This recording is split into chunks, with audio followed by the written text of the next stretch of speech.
എപ്പിസോഡിന്റെ opening സീനിൽ വാണ്ട അവൾ ഇപ്പോഴും ആ ഫ്ലാഷ് ബാക്ക് സ്റ്റോറി അത് പറഞ്ഞുകൊണ്ടേയിരിക്കുകയാണ്. വാണ്ട പറയും ആക്ച്വലി ആ സെക്കൻഡ് കിങ് ക്യാറ്റ് വൈപ്പർ ആൾക്ക് ഡ്യൂക്കിനെ കഴിഞ്ഞും പവർ വളരെ കൂടുതലാണ്. ആൾ ഒരുപാട് സ്ട്രെങ്ത് ഒക്കെ ഉപയോഗിച്ച് ആ വില്ലന്മാരെ അറ്റാക്ക് ചെയ്തുകൊണ്ടേയിരുന്നു. ആ ഒരു മഹായുദ്ധം അത് മണിക്കൂറുകൾ മാത്രമായിരുന്നില്ല നീണ്ടു നിന്നത്, ഒരുപാട് ദിവസങ്ങൾ അതങ്ങനെ മുൻപോട്ടേക്ക് പോയി. ഡേയും നൈറ്റും ഷിഫ്റ്റ് അനുസരിച്ച് ഡ്യൂക്ക് കിങ്ങും അതുപോലെ ക്യാറ്റ് കിങ്ങും അവർ രണ്ടുപേരും ആ വില്ലന്മാരുമായിട്ട് ഏറ്റുമുട്ടി. പക്ഷേ ക്യാറ്റ് കിങ് ആളുടെ സ്ട്രെങ്ത്തിന് മുൻപിൽ അവർക്ക് പിടിച്ചു നിൽക്കാനാവില്ലായിരുന്നു. ആ ജയന്റ് ആനയെ പോലും അദ്ദേഹം മലർത്തി അടിച്ചു. സത്യത്തിൽ ഞങ്ങൾ പോലും അന്നാണ് അദ്ദേഹത്തിന്റെ പവർ അത് തിരിച്ചറിഞ്ഞത്. അത്രയൊക്കെ പവറുള്ള ഒരു കിങ് ആണ് ഞങ്ങൾക്കുള്ളതെന്നും ഞങ്ങളന്ന് മനസ്സിലാക്കി. പക്ഷെ ആ വില്ലനാണെങ്കിലും അതിന് വിട്ടുകൊടുക്കില്ല. അവനെ കൊണ്ട് പറ്റും പോലെ തിരികെ അവനും അറ്റാക്ക് ചെയ്തുകൊണ്ടേയിരിക്കും. ആക്ച്വലി അവർക്ക് ഇപ്പൊ തിരികെ പോകാൻ കഴിയില്ല. അവർ അന്വേഷിച്ചു വന്ന നിഞ്ച അവിടെ ഇല്ല. സോ അവർക്ക് അയലാൻഡ് അതെങ്ങനെയെങ്കിലും തകർത്ത് അവിടെയുള്ളവരെ തോൽപ്പിച്ച് തിരികെ പോയാലേ മറ്റുള്ളവരുടെ മുൻപിൽ ഒരു വിലയുണ്ടാവും. അല്ലെങ്കിൽ അവർ തോറ്റു മടങ്ങി എന്നായിരിക്കും എല്ലാവരും കരുതുക. അങ്ങനെ സംഭവിച്ചാൽ അതവർക്ക് വലിയ നാണക്കേടാണ്. അങ്ങനെ ഉണ്ടാവാതിരിക്കാനാണ് അവരിപ്പോ ഒരുപാട് കഷ്ടപ്പെട്ട് നമ്മുടെ ആൾക്കാരോട് ദിവസങ്ങളോളം ഇങ്ങനെ നിർത്താതെ ഫൈറ്റ് ചെയ്തുകൊണ്ടേയിരിക്കുന്നത്. ആറ്റാണെങ്കിൽ വമ്പൻ ആയുധങ്ങളൊക്കെ എടുത്ത് അടിക്കാൻ തയ്യാറായിട്ട് നിൽക്കുമ്പോൾ പതിയെ നേരം വെളുത്തു വരും. അതുകൊണ്ട് ക്യാറ്റ് ആ വില്ലനോട് പറയും, എന്റെ സമയം കഴിഞ്ഞു. പക്ഷേ ഒരു കാരണവശാലും ഡ്യൂക്കിങ്ങിന്റെ കൈകൊണ്ട് ചത്തുപോവാൻ പാടില്ല. എനിക്ക് എന്റെ കൈകൊണ്ട് തന്നെ നിന്നെ തല്ലിക്കൊല്ലണം എന്ന് പറഞ്ഞ് ആളുടെ ആൾക്കാരുമായിട്ട് അവിടുന്ന് കടന്നു പോകും. ക്യാറ്റ് കിങ് അവിടുന്ന് പോകേണ്ട താമസം ഡ്യൂക്കിങ് ആളിപ്പോ അവിടേക്ക് വന്ന് പൊരിഞ്ഞ അട്ടിയിടി ബഹളം. ഡ്യൂക്കിങ് ആണെങ്കിൽ ആളുടെ ഓരോ മൂവ്മെന്റും പഞ്ചും എല്ലാം തന്നെ വളരെ പ്ലാനിങ്ങോടും വ്യക്തമായിട്ടും ആയിരിക്കും ചെയ്യുക. പക്ഷേ ടെസ്റ്റ് ഇല്ലാതെ ഫൈറ്റ് ചെയ്ത ആ വില്ലൻ ആൾക്കാണെങ്കിൽ എങ്ങനെയാണ് ഫൈറ്റ് ചെയ്യേണ്ടതെന്ന് മനസ്സിലാവാതെ അച്ചറം പൊച്ചറം ആളുടെ സ്ട്രെങ്ത് വേസ്റ്റ് ആക്കി ഫൈറ്റ് ചെയ്യും. അങ്ങനെ ഡേയും നൈറ്റും ഇപ്പൊ നിർത്താതെ ഫൈറ്റ് മുൻപോട്ടേക്ക് പോയിക്കൊണ്ടേയിരിക്കുകയാണ്. ആ വില്ലന്മാരുടെ പല അസിസ്റ്റൻസിനെയും നമ്മുടെ ആൾക്കാർ ഈസി ആയിട്ട് കൊന്നു തള്ളും. പക്ഷെ എന്താ, ആ മെയിൻ വില്ലൻ ആന, അവന് മാത്രം അധികം പരുക്ക് പറ്റിക്കാൻ കഴിയില്ല. പക്ഷെ നമ്മുടെ ആൾക്കാരാണെങ്കിൽ അവർക്ക് റെസ്റ്റ് ചെയ്യാനായിട്ട് ടൈം കൊടുക്കില്ല. രണ്ട് ടീമും വമ്പൻ ആയുധങ്ങളൊക്കെ എടുത്ത് ഷിഫ്റ്റ് അനുസരിച്ച് നിർത്താതെ അവനുമായിട്ട് ഫൈറ്റ് ചെയ്തുകൊണ്ട് തന്നെ അവനിപ്പോ പതിയെ പതിയെ ടയർഡ് ആവാൻ തുടങ്ങി. അവനിപ്പോ പഴയ അത്രയും സ്ട്രെങ്ത് ഒന്നും ഇല്ല. തോൽക്കൊന്ന് ഉറപ്പായ ആ വില്ലന്മാര് അവരടുത്ത ദിവസം പോയിസൺ ഗ്യാസ് അവർക്ക് നേരെ പ്രയോഗിച്ചു. സീസറിന്റെ പോയിസൺ ഗ്യാസ് അത് ഡോഫ്ലമിംഗോയിലൂടെ ഈ ലോകം മുഴുവൻ സെല്ല് ചെയ്യപ്പെട്ടു. അതിലൊന്ന് കൈഡോ സ്വന്തമാക്കി ഇവർക്ക് കൊടുത്തു. അതാണ് അവരിവർക്ക് നേരെ ഉപയോഗിച്ചത്. ലൂഫി ആണെങ്കിൽ അവള് പറയുന്നത് കേട്ട് ഷോക്ക് ആവുകയാണ്. കാരണം ആ പോയിസൺ ഗ്യാസ് അത് എത്രമാത്രം അഫക്റ്റ് ചെയ്യുമെന്ന് അവന് നന്നായിട്ട് അറിയാം. ആ പോയിസൺ ഗ്യാസ് ആണെങ്കിൽ വളരെ വേഗം അയലാൻഡിലൂടെ സ്പ്രെഡായി. ആ സിറ്റി മുഴുവൻ അങ്ങനെ പോയിസൺ ഗ്യാസ് ഫില്ലായി.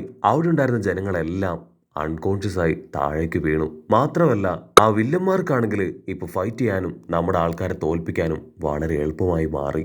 പക്ഷെ ഫോറസ്റ്റിന്റെ ഒരു ഭാഗത്തേക്ക് മാത്രം ആ പോയിസൺ ഗ്യാസ് കാര്യമായിട്ട് സ്പ്രെഡ് ആയിട്ടുണ്ടായിരുന്നില്ല. ആ ഗ്യാപ്പ് മുതലെടുത്ത വില്ലന്മാര് അവര് വലിയ വലിയ മാസ്ക് ഒക്കെ ഇട്ട് ആയുധങ്ങളുമായി ബോധം കെട്ട് കിടക്കുന്ന ജനങ്ങളുടെ അടുത്തേക്ക് വന്നു. പാരലൈസ്ഡ് ആയവരെയും ബോധമില്ലാത്തവരെയും എല്ലാവരെയും അവരവരുടെ ആയുധങ്ങൾ ഉപയോഗിച്ച് വെട്ടിയെറിഞ്ഞു. ആ ശബ്ദം അതെന്റെ കാതുകളിൽ ഇപ്പോഴും എനിക്ക് കേൾക്കാൻ കഴിയുന്നുണ്ടെന്ന് പറഞ്ഞ് വാണ്ടയാണെങ്കിൽ പൊട്ടിക്കരയാണ്. അയലാൻഡിലെ ജനങ്ങൾ എല്ലാവരും വേദന കൊണ്ട് പിടഞ്ഞ് നിലവിളിച്ച ആ ഒരു ദുരന്ത ദിവസം അതെനിക്ക് ഓർക്കാൻ കൂടെ കഴിയുന്നില്ല. അതിനുശേഷം കിങ് ഡ്യൂക്കിനെയും ആളുടെ അസിസ്റ്റൻസിനെ എല്ലാവരെയും ഒരു മരത്തിൽ അങ്ങനെ കെട്ടിയിട്ട് പൊറഞ്ച അടിക്കുകയാണ്. കിങ് ആണെങ്കിൽ അവരോട് റിക്വസ്റ്റ് ചെയ്യും, നിങ്ങൾ ഈ ചെയ്യുന്നത് വലിയ പാവമാണ്, ഞങ്ങൾക്ക് ഇതിനെക്കുറിച്ച് ഒന്നും അറിയില്ല, നിങ്ങളെ ഇനിയും ഇങ്ങനെ ഉപദ്രവിക്കാൻ പാടില്ല. അതിനാ മെയിൻ ആനവില്ലൻ അവൻ വലിയ സ്ക്വാഡ് എടുത്ത് കിങ്ങിന്റെ കാല് വെട്ടിയെറിയും. അങ്ങനെ 6ാമത്തെ ദിവസവും നമ്മുടെ ആൾക്കാരിൽ നിന്ന് പ്രത്യേകിച്ച് യാതൊരു മറുപടിയും കിട്ടുന്നില്ല എന്ന് മനസ്സിലാക്കിയ ആ വില്ലന്മാര് ഐലാൻഡ് മുഴുവനായിട്ടും തവിട് പൊടിയാക്കി സാറ്റിസ്ഫാക്ഷനോടുകൂടെ അവിടുന്ന് തിരികെ പോയി. അതിനുശേഷം അവർ റിക്കവർ ആവാനായിട്ട് ഒരുപാട് ബന്ധപ്പെട്ടു.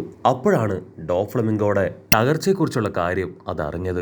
അത് കേട്ട് കിങ് ആണെങ്കിൽ കണ്ണു തുറന്ന് ന്യൂസ് പേപ്പർ ലൂഫിക്ക് നേരെ നീട്ടും. ആ സമയത്താണ് ഞങ്ങൾ ഡോഫ്ലമിംഗോയുടെ ന്യൂസ് അറിഞ്ഞതെന്ന് പറഞ്ഞ് കണ്ണു തുറന്ന് ലൂഫിയെ നോക്കും. ലൂഫി ആണെങ്കിൽ വണ്ടറടിക്കും, അപ്പൊ നിങ്ങൾ ഇത്രയും നേരമായിട്ടും ഉറങ്ങിയില്ലേ? ഇവിടെ പറയുന്ന കാര്യങ്ങളെല്ലാം കേട്ട് ഉറക്കം അഭിനയിച്ച് കിടക്കുമായിരുന്നല്ലേ? ലൂഫി ആണെങ്കിൽ ആ ന്യൂസ് പേപ്പർ വായിച്ച് ആ ന്യൂസ് അത് ഡീറ്റെയിൽ ആയിട്ട് നോക്കുകയാണ്. ആക്ച്വലി ഡോഫ്ലമിംഗോയെ എപ്പോ നമ്മുടെ ആൾക്കാർ തകർത്തോ അതേസമയം അവര് ഈ അയലാൻഡ് വിട്ടിൽ പോയിരുന്നു. അവരുടെ ലക്ഷ്യം ഒരേ ഒരു കാര്യം മാത്രമായിരുന്നു, എത്രയും വേഗം ഡോഫ്ലമിംഗോയെ രക്ഷിക്കുക എന്നത്. അവര് വമ്പം പ്ലാനിങ് ഒക്കെ ആയിട്ട് ഡോഫ്ലമിംഗോയെ രക്ഷിക്കാൻ നേവി കപ്പലുമായിട്ട് ഏറ്റുമുട്ടി അവിടെ വെച്ച് ആ മെയിൻ ആന വില്ലനും അവന്റെ അസിസ്റ്റൻസും അവർ കൊല്ലപ്പെട്ടു എന്നായിരിക്കും ആ ന്യൂസ് പേപ്പറിൽ കാണുക. എങ്ങാണെങ്കിൽ തീർത്ത് പറയും, ആക്ച്വലി നിങ്ങൾ കാരണമാണ് ഞങ്ങൾ രക്ഷപ്പെട്ടത്. നിങ്ങൾ കറക്റ്റ് സമയത്ത് ആ ഡോഫ്ലമിംഗോയെ അവനെ തകർത്ത് നേവിക്കാരുടെ കയ്യിൽ ഏൽപ്പിച്ചു. അതുകൊണ്ടാണ് ആ വില്ലന്മാർ ഇവിടം വിട്ടു പോയത്. അങ്ങനെ ചെയ്തിട്ടില്ലായിരുന്നുവെങ്കിൽ അവർ ഞങ്ങളെ എല്ലാവരെയും ഒരുപാട് ദ്രോഹിച്ച് ഇഞ്ചിഞ്ചായിട്ട് തല്ലിക്കൊന്നേനെ. സോ ഇൻഡയറക്റ്റ് ആയിട്ടാണെങ്കിലും ഞങ്ങൾ രക്ഷപ്പെടാൻ കാരണക്കാരായത് അത് നിങ്ങളാണെന്ന് പറഞ്ഞ് കിങ് താങ്ക്സ് പറഞ്ഞ് ഞൊടിയിടയിൽ വീണ്ടും കൂർക്കം വലിച്ചുറങ്ങും. ഉടനെ ചോപ്പർ ആണെങ്കിൽ അതിന് ശേഷമുള്ള കഥ പറയാണ്. ആക്ച്വലി ആ വില്ലന്മാര് അവര് ഡോഫ്ലമിംഗോ തകർന്നതറിഞ്ഞ് ആ സോ ഐലാൻഡിൽ നിന്ന് തിരികെ പോവാൻ തയ്യാറെടുക്കുമ്പോഴാണ് നമ്മുടെ ആൾക്കാർ ആ സോ ഐലാൻഡിന്റെ അടുത്തേക്ക് എത്തിയത്. സീസർ ആണെങ്കിൽ അവരെ കാണുമ്പോൾ തന്നെ തിരിച്ചറിയും. അവൻ നമ്മുടെ ആൾക്കാരോട് പറയും അവരെല്ലാവരും കൈഡോടെ ആൾക്കാരാണ്. അവരുടെ കയ്യിൽ നമ്മൾ പെട്ടുപോയാൽ തീർച്ചയായിട്ടും അവർ നമ്മളെ തല്ലിക്കൊല്ലും. ആനയുടെ പവറുള്ളവൻ, അവൻ ഒട്ടും നിസ്സാരക്കാരനല്ല. സോ എത്രയും വേഗം അവരുടെ കൺമുമ്പിൽ നിന്ന് മാറണം. പക്ഷെ നമ്മുടെ ആൾക്കാരുടെ ബുദ്ധി അത് റോക്കറ്റാണ്. അവർ നൈസായിട്ട് ആ ജയന്റ് ആനയുടെ കാലില് നമ്മുടെ ആൾക്കാരുടെ കപ്പൽ ലോക്ക് ചെയ്ത് സീസറിനെ ഒരു ബലൂൺ പോലാക്കി മാറ്റി അങ്ങനെ ഐലാൻഡിലേക്ക് പറന്നു വന്നു.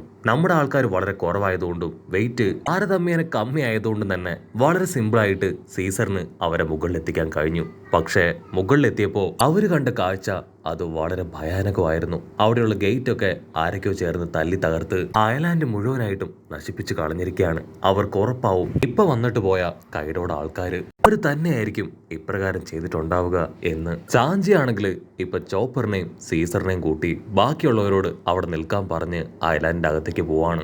ആമയാണെങ്കിൽ ചുറ്റും നോക്കും. അവൾക്കാണെങ്കിൽ അവിടുത്തെ അവസ്ഥയൊക്കെ കാണുമ്പോൾ കുറച്ച് പേടിയാവും. ചാഞ്ചിയാണെങ്കിൽ ചുറ്റുമുള്ള കാഴ്ചകളൊക്കെ കണ്ടും നടക്കുന്ന കാര്യങ്ങൾ കറക്റ്റായിട്ട് മനസ്സിലാക്കുകയും മുൻപോട്ടേക്ക് പോവും. ഇവിടെ ബുക്കിനാണെങ്കിൽ അവൻ നിൽക്കുന്ന സ്ഥലം കുറച്ച് ഇഷ്ടാവും. അത് സ്പ്രിങ് പോലെ ഉണ്ടെന്ന് പറഞ്ഞ് അവൻ ചവിട്ടി കളിക്കുകയാണ്. അത് ആ ആനയുടെ ആയിട്ടുള്ള നിതംബമാണ്. നമ്മുടെ സ്വന്തം നാമി. അവൾ ചുറ്റും നോക്കും. അവൾക്ക് മനസ്സിലാവും വലിയൊരു യുദ്ധം തന്നെ ഈ ഒരു അയലാൻഡ് അത് നേരിട്ടിട്ടുണ്ടെന്ന്. അതിന്റെ ഇമ്പാക്ട് വലിയ രീതിയിൽ ആ അയലാൻഡിനെ ബാധിച്ചിട്ടുണ്ട്. നാമി അങ്ങനെ ഓരോരോ കാഴ്ചകളായിട്ട് നോക്കി നിൽക്കുമ്പോഴായിരിക്കും ആരുടെയോ ഒരു നിലവിളി കേൾക്കുക. അവൾ ചുറ്റും നോക്കും. ഒരു പെൺകുട്ടി അവൾ നിലവിളിച്ച് അവിടേക്ക് ഓടി വരികയാണ്.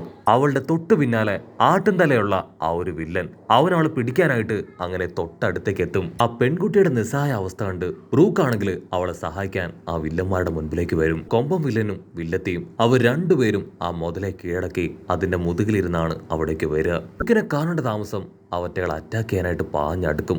അടുത്ത നിമിഷം ബ്രൂക്ക് അവന്റെ സ്നോ പവർ ഉപയോഗിച്ച് മുഴുവൻ തന്നെ അങ്ങനെ നല്ല രീതിയിൽ സ്നോ ക്രിയേറ്റ് ചെയ്ത് അവരെ ബ്ലോക്ക് ചെയ്യും. അതിലെയാണെങ്കിൽ ഐസിലൂടെ അങ്ങനെ തെന്നിപ്പോയി മൂക്കും കുത്തി താഴെ വീഴും. ഇവിടെ ആ രക്ഷപ്പെട്ട പെൺകുട്ടി അവൾക്കാണെങ്കിൽ ഭയങ്കരമായിട്ട് പേടിയാവും. ബ്രൂക്കിനെ പോലെ ഒരാളെ അവൾ ആദ്യമായിട്ടാണ് കാണുന്നത്. മാത്രമല്ല ഡ്രാഗണായി മാറിയ മൊമന്റോസ്കയെ കണ്ടും അവൾക്ക് ഒരുപാട് പേടിയാവും. അവൾ രക്ഷിക്കടാ ഉച്ചത്തിൽ നിലവിളിച്ച് അവിടെ ഓടി പോവാണ്.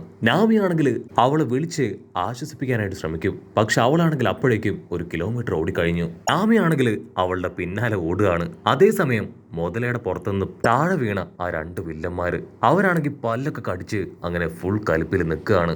ഇവിടെ സീസർ അവൻ ആ സിറ്റിയിലേക്ക് വരും. അവിടെയുള്ളവരെല്ലാവരും ആ പോയിസൺ ഗ്യാസ് ഒക്കെ ശ്വസിച്ച് ബോധം കെട്ട് കിടക്കുകയാണ്. സീസർ ആണെങ്കിൽ വലിയ എന്തോ കീഴടക്കിയ സന്തോഷത്തില് അങ്ങനെ നിൽക്കുകയാണ്. കാരണം അവനവിടെ വരുമ്പോ തന്നെ മനസ്സിലായി അവന്റെ പോയിസൺ ഗ്യാസ് ആണ് അവിടെ യൂസ് ചെയ്തിരിക്കുന്നതെന്ന്. നമ്മുടെ ആൾക്കാർക്കാണെങ്കിൽ എന്താ ചെയ്യേണ്ടതെന്ന് അറിയാതെ അവരങ്ങനെ പകച്ചു നിൽക്കുമ്പോഴായിരിക്കും ആ ലയൺ അതാണെങ്കിൽ ഇപ്പൊ നിലവിളിച്ച് പറയും, ദയവ് ചെയ്ത് ഞങ്ങളെ സഹായിക്കണം. നിങ്ങൾ ആ വില്ലന്മാരുടെ ടീമിലുള്ള ആളുകളല്ല എന്ന് ഞങ്ങൾ കരുതുന്നു. ഞങ്ങളുടെ റൂളേഴ്സ് 2 പേരും വലിയ അപകടം പറ്റി വീണ് കിടക്കുകയാണ്. അവർക്ക് എത്രയും വേഗം ട്രീറ്റ്മെന്റ് കൊടുക്കാൻ കഴിഞ്ഞിട്ടില്ല എങ്കിൽ അവർക്ക് അവരുടെ ജീവൻ നഷ്ടപ്പെടും. ഞങ്ങളെ ഒന്ന് സഹായിക്കണം. ചാഞ്ചിയാണെങ്കിൽ മറ്റൊന്നും നോക്കില്ല. എത്രയും വേഗം അവരെ ഹെൽപ്പ് ചെയ്യണമെന്ന് പറഞ്ഞ് അങ്ങനെ അവർക്ക് നേരെ വരുന്നതോട് കൂടെ ഈ ഒരു എപ്പിസോഡും അവസാനിക്കുന്നു. എപ്പിസോഡ് ഇഷ്ടപ്പെടുകയാണെങ്കിൽ തീർച്ചയായിട്ടും ലൈക്ക് ചെയ്യാനും കമന്റ് ചെയ്യാനും ഷെയർ ചെയ്യാനും മറക്കല്ലേ. അടുത്തൊരു അടിപൊളി എപ്പിസോഡുമായിട്ട് കാണുന്നവരെ it's me with Mallu episode.